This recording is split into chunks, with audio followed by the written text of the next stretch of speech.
میں آپ کو بڑے اعتماد کے ساتھ بتا رہا ہوں، یہ آپ سمجھیں کہ مجھے خود تحریک انصاف کے کچھ رہنماؤں نے بتایا کہ جنرل فیض کس طریقے سے ان کو کانٹیکٹ کرتا تھا.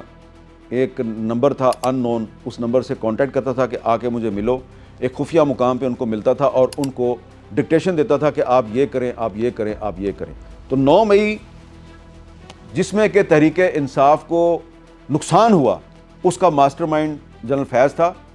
اور جب کبھی بھی یہ کیسز جو ہیں ان میں ثبوت سامنے آئیں گے، اور مجھے لگتا ہے کہ کچھ گواہ بھی سامنے آئیں گے، تو جنرل فیض کا کردار سامنے آئے گا. اور جب جنرل فیض کا کردار سامنے آئے گا، میں نے پہلے بھی کہا، دوبارہ ریپیٹ کرتا ہوں، یہ اپنے آپ کو بچانے کے لیے عمران خان کو اور تحریک انصاف کے کچھ رہنماؤں کو بھی پھنسائے گا.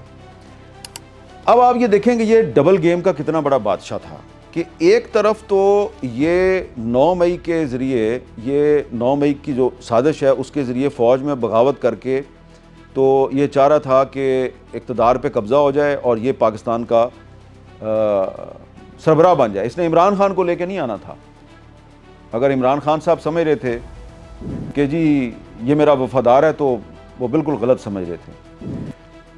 دوسری طرف جب نومبر 2022 میں آرمی چیف کی اپوائنٹمنٹ قریب آئی تو ایک بڑی ہی عجیب و غریب دلچسپ کھیل شروع ہو گئی، اور وہ یہ تھی کہ ایک طرف جنرل باجوہ صاحب کوشش کر رہے تھے کہ ان کو ایکسٹینشن مل جائے، دوسری طرف جنرل فیض نے بھی کوشش شروع کر دی کہ اس کو آرمی چیف بنا دیا جائے. یہ اس وقت کور کمانڈر پشاور تھے. انہوں نے اس وقت کے پرائم منسٹر شہباز شریف سے رابطہ کیا. رابطہ کس کے ذریعے کیا؟ شہباز شریف کی کیبنٹ کے ایک وزیر کے ذریعے. اور اس وزیر نے شہباز شریف کو کہا جی خدا کے لیے جنرل فیض سے پلیز میٹنگ کر لیں. شہباز شریف صاحب نے میٹنگ نہیں کی. انہوں نے کہا جی کہ میں آپ کے ساتھ میٹنگ نہیں کروں گا. تو جناب جنرل فیض جو ہے اس نے لندن میں کانٹیکٹ کیا نواز شریف صاحب کے ایک قریبی دوست کے ساتھ، اور اس کو کہا جی کہ اگر نواز شریف صاحب مجھے نہیں ملنا چاہتے تو پلیز میرے قریبی رشتہ دار کو ملنے، دوست کو ملنے، اور میں نواز شریف صاحب کو کچھ ضمانت دینا چاہتا ہوں کہ میں ان کا ہمیشہ وفادار رہوں گا.